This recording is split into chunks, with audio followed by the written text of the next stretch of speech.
तो राखी कब बांधे हैं? राखी में भद्रा है। अब ये बताओ कि राखी कब बन गई? पहले तो ये बताओ राखी किसको बांधी जाती है? किसको राखी बांधी जाती है?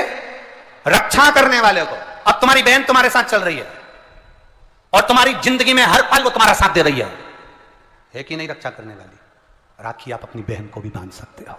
दो बेटियां आपस में बात कर रही थी, मेरा भाई नहीं है गुरुजी, मैं क्या मेरे बुआ के लड़के को राखी बांधने जाऊं? मैं क्या मेरे मामा के बच्चे को राखी बांधने जाऊं? मैं क्या उसको? राखी बंधवाने वाले के मन में ही नहीं है, क्योंकि उसके मन में आ रहा है 500 रुपए देना पड़ेगा, उसकी मम्मी के मन में आ रहा है कपड़े दिलवाना पड़ेंगे। पर तुम्हारे भीतर ऐसा भ्रम उत्पन्न कर दिया कि राखी के लिए लड़का होना जरूरी है, भाई होना जरूरी है। शिव महापुराण कथा कहती है जो तुम्हारी रक्षा करे राखी उसके हाथ में होना चाहिए। तुम्हारी बहन, जरूरी नहीं कि भाई होगा तो राखी बंधेगी, तुम्हारी बहन तुम्हारी रक्षा कर रही है, राखी बांधिए। रक्षा करने वाला पिता भी होता है, बेटी अपने बाप के हाथ में भी राखी बांध सकती है, वो रक्षा करता है। भाई रक्षा करने वाला है, भाई के हाथ में राखी बांधी है। और मेरा गणेश, मेरा शिव, मेरा ओघड़दानी, मेरा लड्डू गोपाल, मेरा कृष्णा, मेरा राम, जो भगवान तुम्हारे घर में है, राखी उनको भी बांधिए, वो तुम्हारी रक्षा करते हैं। राखी गुरु को भी बांधी जाती है, क्योंकि गुरु रक्षा करने वाला होता है, मार्ग प्रशस्त करने वाला होता है।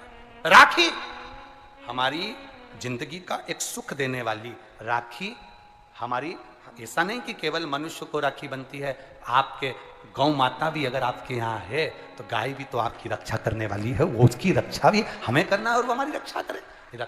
जिस वृक्ष को तुमने बड़ा करा, एक पेड़ को तुमने पाला बड़ा करा, उस पेड़ को तुम अपना बनाकर, अपना जानकर वृक्ष को उस लायक तुमने बना दिया कि वो दुनिया की रक्षा करेगा। उस वृक्ष को ऐसा बना दिया कि दुनिया को छाया देगा। उस वृक्ष को ऐसा बना दिया कि यह दुनिया का भरण पोषण करेगा। तो वो वृक्ष भी दुनिया की रक्षा करने वाला है। प्रकृति से प्रेम करो और पेड़ को भी राखी बांध सकते हो।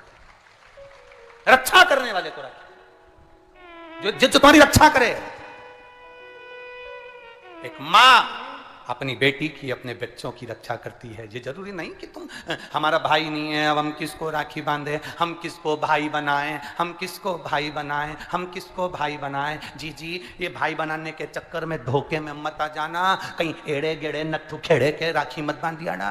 नहीं तो मालूम पड़े वो एक राखी तो बनवाएगा और मालूम पड़े पूरी जिंदगी तेरी बर्बाद कर दे। इसलिए जो घर में है, बहन है, कुटुंब है, परिवार है, उसमें राखी बांधी। बहुत भ्रम फैला रहे हैं लोग नाटकों के माध्यम से, बहुत भ्रम फैला रहे हैं। कितना सुंदर व्याख्यान। तो राखी कब बांधे हैं? मूल प्रसंग तो छूट ही गया, कब बांधे? अब तुम बोलो। मेरा निवेदन केवल इतना है, आप बाबा का स्मरण कर कर, बाबा का नाम लेकर, वैसे तो शिव का नाम ऐसा है कि वो अजर और अमर है। मेरे बाबा का बनाई गई हर घड़ी, हर पल, हर क्षण मेरे बाबा का है। उसका नाम लेकर रात्रि के 9 बजे के बाद आप भगवान की राखी का स्मरण कर कर बांधो, कोई मना नहीं। शिव तत्व को। त्योहार कब का है? राखी का त्योहार कब लिखा है पंचांगों में, कैलेंडर में?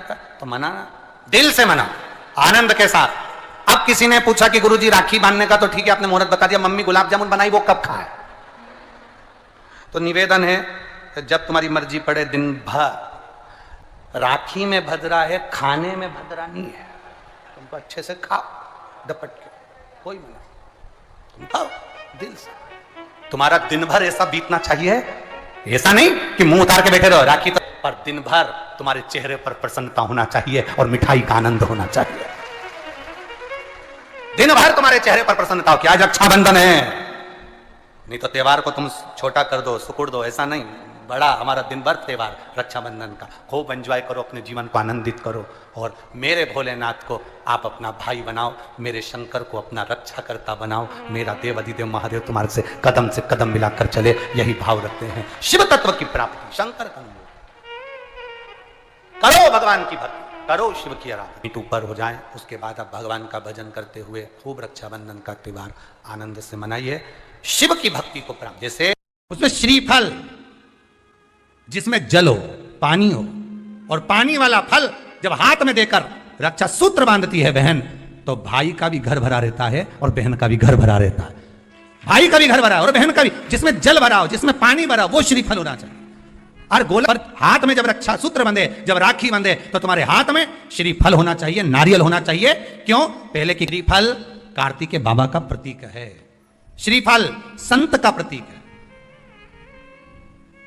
स्कंद का प्रतीक है, फल की मूलता है। यहां नारियल का जो श्रीफल है उसकी मूलता है। और कितनी सुंदर। तो दो चीज में से जब श्रीफल भाई भेंट रख कर देता है अपनी बहन को, तो बहन श्रीफल वहीं भाई के घर छोड़ देती है, भेंट का कुछ भाग लेकर चल देती है। ये बहन का प्रभाव।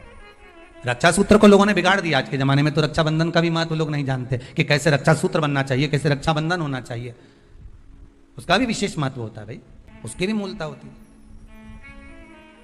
और एक बात कहूंगा आज रक्षाबंधन पर, आपको अच्छी लगे तो आप स्वीकार करना, ना लगे तो आप छोड़ देना। वैसे भी सियोर वाला महाराज ताड़ी ताड़ी बोले ही बोले है, उसमें क्या दिक्कत? तो बोलने में तो कोई पीछे हटूंगा नहीं। एक निवेदन आप सबसे करूंगा, आपको अच्छा लगे अपने जीवन में उतारिएगा, ना लगे कोई बात नहीं, छोड़ दीजिएगा, पर उतारना जरूर। बहन से प्रॉपर्टी के चक्कर में कितना भी झगड़ा चल रहा हो, बहन का भाई से एक मकान के चक्कर में कितना भी झगड़ा चल रहा हो, संपदा के चक्कर में कितना भी झगड़ा चल रहा हो, तो भी निवेदन करूंगा, बहन और भाई तुम खूब लड़ो प्रॉपर्टी और जमीन के लिए, पर रक्षाबंधन के दिन कम से कम एक दूसरे के नहीं भी जाओ तो फोन लगाकर जीजी और बहन भाई से, भाई बहन से एक बार तो बात कर लो। क्योंकि धन अपनी जगह रह जाएगा साहब, वहां धन नहीं जाने वाला, आपका व्यवहार जाने वाला, आपका प्रेम